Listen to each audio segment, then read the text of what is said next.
Hello दोस्तों, Umakant Yadav sir GS classes में आपका बहुत बहुत स्वागत है।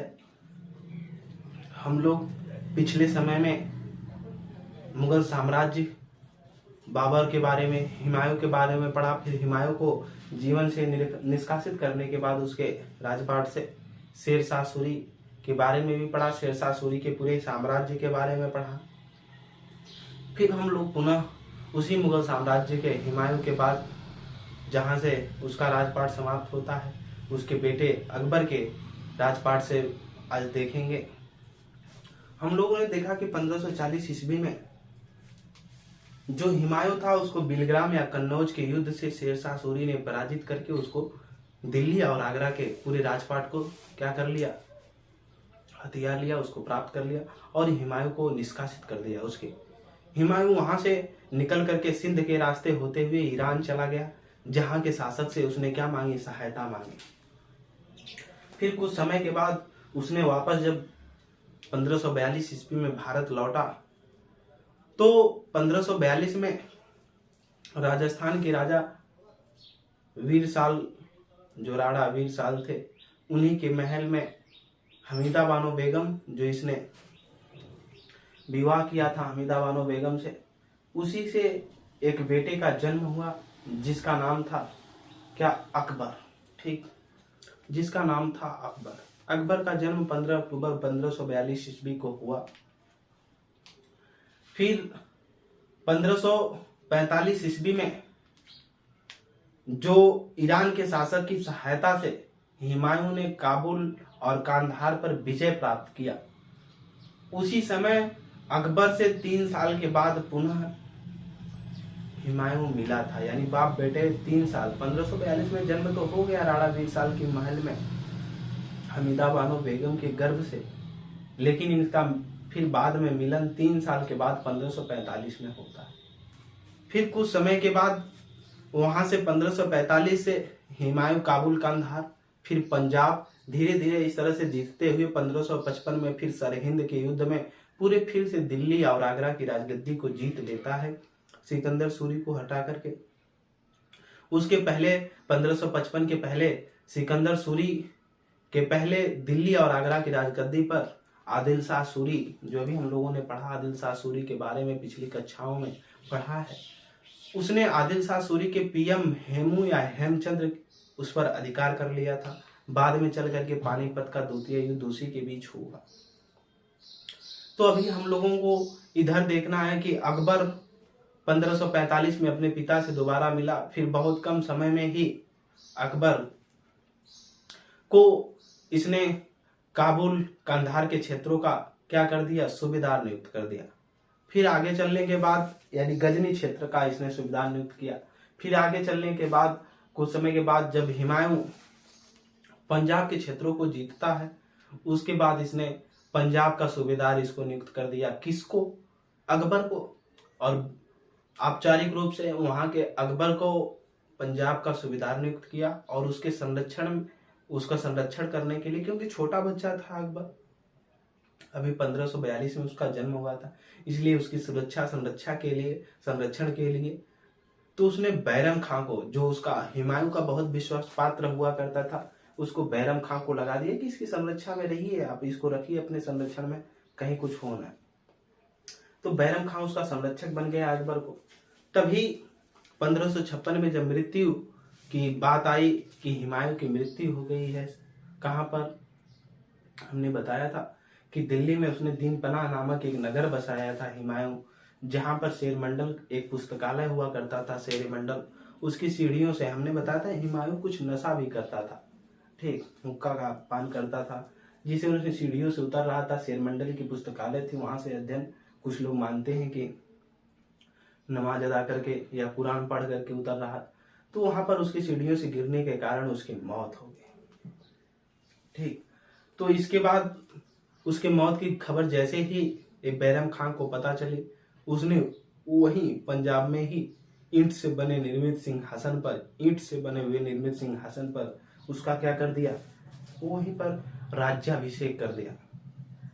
तो क्वेश्चन पूछा जाता है कि मुगल साम्राज्य में सबसे कम उम्र में शासक बनने वाला बादशाह कौन था? सबसे कम उम्र में बनने वाला शासक अगर पूछा जाएगा तो अकबर हो जाएगा बाबर, लेकिन अगर बादशाह पूछा जाएगा तो हो जाएगा अकबर। सबसे कम उम्र में बादशाह बनने वाला तो पूछा जाएगा तो कौन था?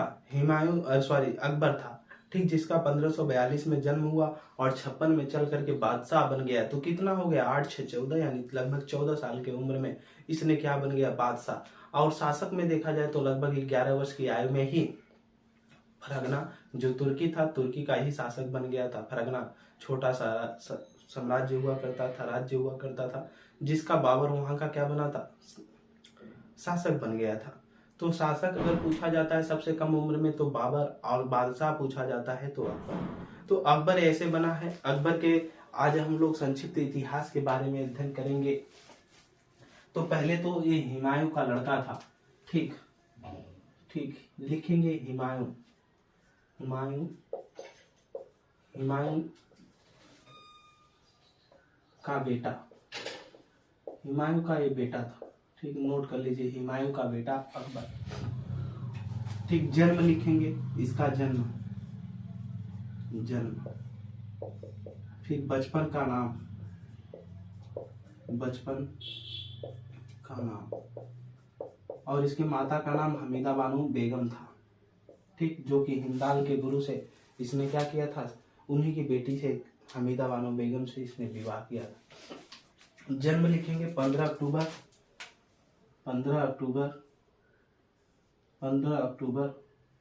1542 ईस्वी। 1542 ईस्वी कहाँ हुआ था? नोट करेंगे, राजस्थान, अमरकोट। राजा वीरसाल थे, उन्हीं के महल में हुआ था। बचपन का इसके नाम था बदरुद्दीन। जब हुमायूं काबुल और कांधार पर विजय प्राप्त किया,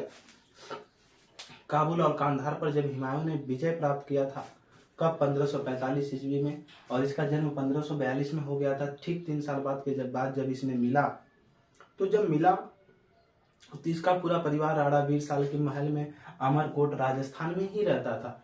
तो उसने काबुल कांधार को जब विजय प्राप्त कर लिया, वहां से आया मिलने, तो इसका नाम पहली बार 3 साल के बाद इसका नाम बदरुद्दीन रखा। ठीक, क्या? बदरुद्दीन। ठीक, आगे देखेंगे 1556 में जब हुमायूं की मृत्यु हो जाती है तो ये शासक बनता है। उसके पहले लिखेंगे अकबर औपचारिक रूप से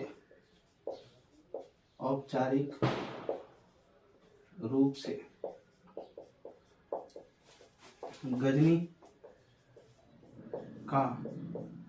का सूबेदार था। सूबे का मतलब होता है प्रांत, और सूबेदार का मतलब वहां का राजस्व इकट्ठा करने वाला, सूबेदार था। ठीक, देखेंगे फिर क्या हुआ? फिर पंजाब का सूबेदार बना।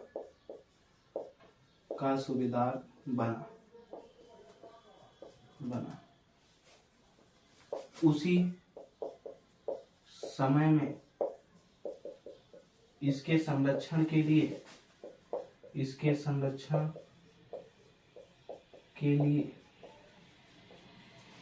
ये लड़का था। इसके संरक्षण के लिए हुमायूं ने, जो कि इसका पिता था, हुमायूं ने अपने विश्वास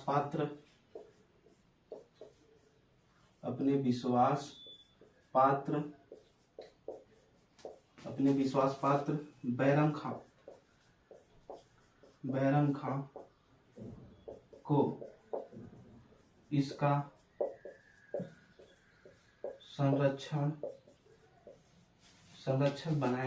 संरक्षक बनाया। जब उसने पंजाब के युद्ध में मच्छीवाड़ा का युद्ध लड़ा, कौन? हुमायूं। मच्छीवाड़ा का युद्ध लड़ा तो उसने पंजाब पर भी अधिकार कर लिया, और उसने पंजाब का सूबेदार बना। कौन? अकबर। उसी समय इसके संरक्षण के लिए हुमायूं ने क्या किया? अपने विश्वास पात्र जो हुमायूं का बहुत विश्वास पात्र हुआ करता था, बैरम खां, उसको इसका क्या बनाया था? संरक्षक बनाया था। आगे की तरफ देखेंगे हम इसमें अकबर, नीचे लिखेंगे, स्टार बनाकर नीचे लिखेंगे 1556 ईस्वी। ठीक, 1556 ईस्वी लिखेंगे। हुमायूं के मृत्यु के समय हुमायूं के मृत्यु के समय अकबर की आयु मात्र 13 वर्ष थी। 13 वर्ष थी। कितना थी? 13 वर्ष थी। 1556 में जब हुमायूं की मृत्यु हुई तो अकबर की जो आयु थी मात्र 13 साल का था। आगे की तरफ हम देखेंगे इसमें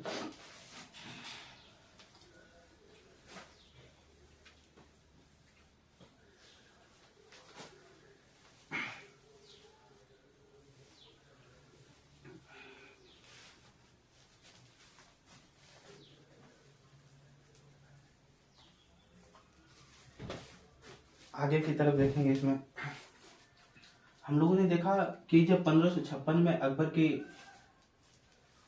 13 साल का था, उसी समय इसके पिता की मृत्यु हो गई। और जब मृत्यु हो गई तो नीचे लिखेंगे पंजाब के, लिखेंगे जब हुमायूं की मृत्यु हुई,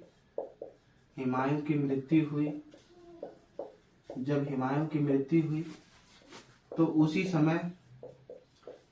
समय में अकबर पंजाब के कलानौर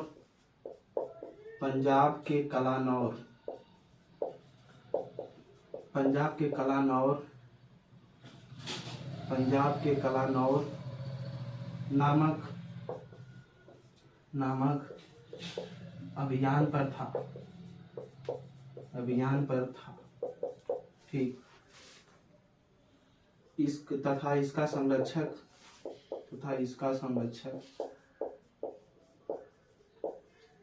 बैरम खां भी साथ में था।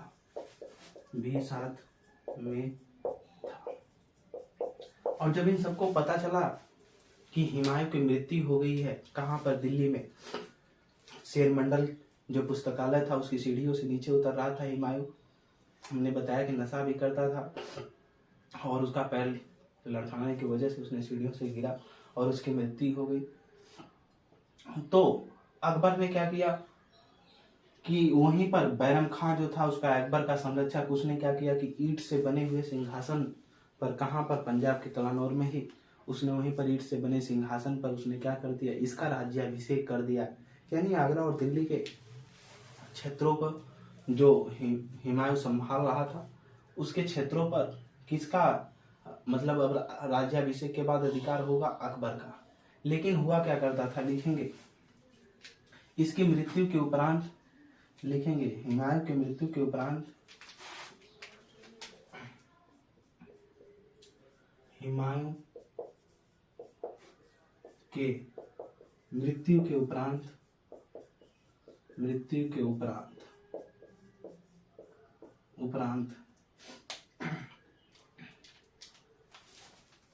इसका लाभ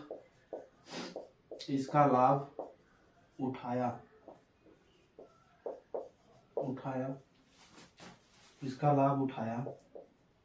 कौन? हेमू या हेमचंद्र। कौन था ये? हमने अभी सूरी राजवंश पढ़ा, सूरी वंश के बारे में पिछले क्लासों में पढ़ा है, जिसमें आदिल शाह सूरी के बारे में हम लोगों ने पढ़ा। आदिल शाह सूरी 1553 से लेकर 1555 तक सूरी वंश का शासक रहा है। उसी का एक पीएम हुआ करता था। आदिल शाह सूरी का कौन था? पीएम, जिसने 22 विजयों को प्राप्त किया था, यानी 22 युद्ध को लड़ा और 22 युद्ध में हेमू या हेमचंद्र विजयी हुआ। इसने 22 युद्ध में कभी पराजय नहीं देखी थी, सब में विजय देखा था। इसीलिए इसकी विजय की वजह से ही जो आदिल शाह सूरी था, इसको विक्रमादित्य की उपाधि दिया था।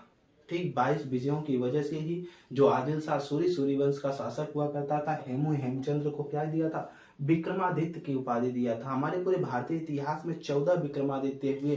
पहला विक्रमादित्य चंद्रगुप्त द्वितीय था, लास्ट विक्रमादित्य हेमू या हेमचंद्र था। यह दिल्ली का अंतिम सुल्तान भी था, हिंदू सुल्तान अगर पूछा जाएगा हिंदू शासकों में, तो दिल्ली सल्तनत का सबसे हिंदू और अंतिम सुल्तान हेमू या हेमचंद्र था, जिसे विक्रमादित्य की क्या थी, उपाधि। इसने क्या किया था, दिल्ली लिखेंगे, यह दिल्ली और आगरा का शासक बन बैठा। यह दिल्ली एवं आगरा का शासक बन बैठा। अभी जो हुमायूं का बेटा है वो कहाँ है, वो सब पंजाब में है अभी। ठीक, कहाँ का, दिल्ली का और आगरा का, ये शासक बन गया। अभी जो हुमायूं का बेटा अकबर है वो बैरम खान के साथ कहाँ पर है, वहां पर तो राज्याभिषेक पंजाब के कलानौर में ही हो गया, लेकिन अभी वो सब पंजाब में है। उसके पहले इसका लाभ उठाया आदिल शाह सूरी का जो प्रधानमंत्री था हेमू या हेमचंद्र, इसने दिल्ली और आगरा का शासक बनकर बैठ गया।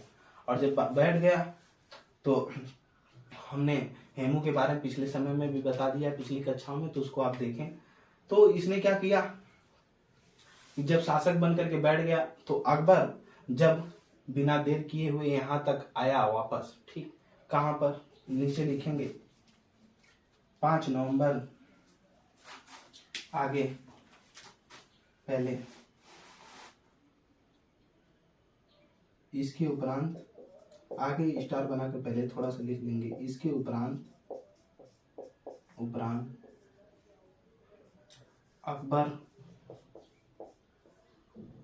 अकबर पंजाब से दिल्ली आया अपने पिता का साम्राज्य प्राप्त करने के लिए, और इसका राज्याभिषेक हो चुका है। ठीक, तो देखेंगे अब उसको प्राप्त करने के लिए, दिल्ली और आगरा के क्षेत्रों को प्राप्त करने के लिए अकबर ने क्या किया, अब हेमू से लड़ाई करेगा। किस लिए लड़ाई करेगा, कहेगा क्या हुआ, हमारे बाप दादी की संपत्ति थी और हमारे पिता की मृत्यु हुई, तुमने क्यों ले लिया, बादशाह तो मुझको बनना है। अब उसके बीच लड़ाई होगी, और लड़ाई कब हुई, 5 नवंबर 1556, लिखेंगे 5 नवंबर 1556, 5 नवंबर 1556 ईस्वी, 5 नवंबर 1556 ईस्वी। ठीक, लिखेंगे इसमें पानीपत का द्वितीय युद्ध। पानीपत कहाँ पड़ता है, हरियाणा में। पानीपत का द्वितीय युद्ध, और दोनों ही इंपॉर्टेंट है। पानीपत का प्रथम युद्ध, ठीक, पानीपत कहाँ पड़ता है, हरियाणा में। ये 4 हम लिख दे रहे हैं, हरियाणा। पानीपत का प्रथम युद्ध के बाद मुगल साम्राज्य की नींव पड़ी थी, जिसमें बाबर लड़ा था, इब्राहिम लोदी। ठीक, पानीपत का द्वितीय युद्ध 2 लोगों के मध्य हुआ। इसमें देखेंगे अकबर और हेमू के बीच। किसके में हुआ, अकबर और हेमू के बीच, हेमू, ठीक, या इसी को बोला जाता था हेमचंद्र, इनके बीच हुआ। इसमें भारतीय इतिहासकार मानते हैं कि जो हेमचंद्र था, ठीक, ये विजयी हो रहा था, ठीक, लेकिन जब ये युद्ध लड़ रहा था, हेमचंद्र प्रतापी शासक था, अपने समय में 22 युद्ध लड़ा और 22 में विजय हुआ। इसीलिए विक्रमादित्य, विक्रम प्लस आदित्य, विक्रम का मतलब जिसका पराक्रम, शौर्य, आदित्य का मतलब सूर्य जैसा हो, ठीक, जो इतना शक्तिशाली हो, जैसे सूरज है, इतना शक्तिशाली है कि उसके पास से कोई चीज जाएगी तो मेल्ट हो जाएगी, कोई उसके ताप को सहन ही नहीं कर सकता। ठीक, उसी प्रकार विक्रमादित्य भी था, विक्रम प्लस आदित्य, जिसका विक्रम सूर्य के समान हो। हेमचंद्र इस युद्ध को भी, पानीपत के द्वितीय युद्ध को, पानीपत हरियाणा में पड़ता है, जिसके पानीपत को ही कहा जाता है बुनकरों का शहर, बुनकरों का शहर पानीपत। ठीक, तो पानीपत का द्वितीय युद्ध हुआ और पानीपत के द्वितीय युद्ध में हेमू इसमें भी विजय प्राप्त कर रहा था, लेकिन अचानक उसकी एक तीर, अकबर के सेना के द्वारा चलाई गई तीरों में से एक तीर हेमचंद्र, जो दिल्ली का अंतिम हिंदू शासक हुआ करता था, उसके आंख में लग गई। इसके आंख में लगी तो इसने जो हौज हुआ करता था, हौद बोलते हैं कुछ लोग, या हौज बोलते थे, जो हाथी के पीठ पर रख करके आयताकार नुमा होता है या वर्गाकार नुमा, एक उसको रख करके उसी में बैठा जाता है, उसी हौद से गिर गया। कौन? हेमू नीचे गिर गया, इसके आंख में एक तीर लगी और नीचे गिर गया और वहीं पर इसकी मृत्यु हो गई। ठीक, इसकी मृत्यु के बाद अकबर इसी युद्ध में विजयी प्राप्त किया, नहीं तो अकबर वहां भी पराजित हो जाता अगर उसको आंख में तीर नहीं लगी होती तो। ठीक, तो आगे लिखेंगे, पानीपत के द्वितीय युद्ध में अकबर की विजय हुई और अब अकबर बहुत ही क्या हो गया कह लीजिए तो अकबर शक्तिशाली, अब उसके अंदर एक साहस आ गया, एक युद्ध लड़ा तो अब मजबूत बन गया है। आगे की तरफ देखेंगे हम लोग तो 1556 से लेकर के 1560, कहां से 1556 से लेकर के 1560, 1560 ईस्वी। याद रखिएगा, सबसे कम उम्र में बादशाह बनने वाला कौन था? अकबर ही था। ठीक, कहीं नोट कर लीजिएगा, सबसे कम उम्र में, सबसे कम उम्र में बादशाह बना था। ठीक, पूरे मुगल साम्राज्य में देखा जाए तो सबसे कम उम्र में बादशाह बना था और शासक में बाबर। 1556 और 60 में लिखेंगे बैरम खां अकबर का संरक्षक बना रहा। बैरम खां अकबर का संरक्षक बना रहा। बाद में ये भी जो बैरम खां था, ये भी क्या करेगा, अकबर के साथ विश्वासघात करके अकबर के साथ भी राजगद्दी को हथियाना चाहेगा। ठीक, कोई भी आपकी सुरक्षा कर रहा है, वो जान गया कि आप थोड़ा सा कमजोर हैं और आपका शासन सत्ता बहुत बड़ा है तो उसको हथियाना चाहेगा। ठीक, ये सिस्टम होता है। तो हम लोग इसके बाद अब इसके बारे में पढ़ेंगे, बैरम खां का जो संरक्षण रहा है इसके बारे में। फिर इसी के बाद आता है, भारतीय इतिहासकारों ने माना है कि कुछ समय के लिए पेटीकोट या पर्दा सरकार की बात आती है। तो अकबर था, अकबर की एक सफाई कर्मी या एक दाई हुआ करती थी महाम अंगा। ठीक, कुछ लोग मानते हैं कि अकबर छोटा था, बच्चा था, वो समझ नहीं पाता था कुछ, तो जो उसकी दाई थी, दाई माँ महामंगा उसकी देख रेख करती थी। अकबर उनको बहुत अपनी माँ की तरह मानता था, इसलिए वो जो ऐसा कुछ समय तक जैसे वो कहती थी वैसे साम्राज्य चलाता था अकबर, तो इसीलिए उसको पेटीकोट या पर्दा सरकार कहा जाता है। तो आज के लिए इतना ही। Umakant Yadav sir GS classes में जुड़ने के लिए आपका बहुत बहुत धन्यवाद। आशा है कि आपको यह क्लास पसंद आई होगी। ज़्यादा से ज़्यादा इस क्लास को शेयर करें, एक दूसरे से कहें कि चैनल को सब्सक्राइब करें, लाइक करें, और जो भी पुलिस, एसएससी, जीडी आगामी जितनी भी परीक्षाएं आयोजित होने वाली हैं, टेट सीजीएल से लेकर टीजीटी पीजीटी तक, अगर जिनकी हिस्ट्री या पॉलिटी कोई भी सब्जेक्ट हो जीएस से संबंधित, वो हमसे डिस्क्रिप्शन लिंक में दिए गए व्हाट्सएप नंबर से भी जुड़ सकते हैं, जहां से वो नोट्स प्राप्त कर सकते हैं और आगामी सभी चीज़ों को पढ़ करके तैयारी कर सकते हैं। बेहतरीन पढ़ने के लिए, बेहतरीन बनने के लिए हमारे channel Umakant Yadav sir GS classes को सब्सक्राइब करें, एक दूसरे तक शेयर करें। धन्यवाद।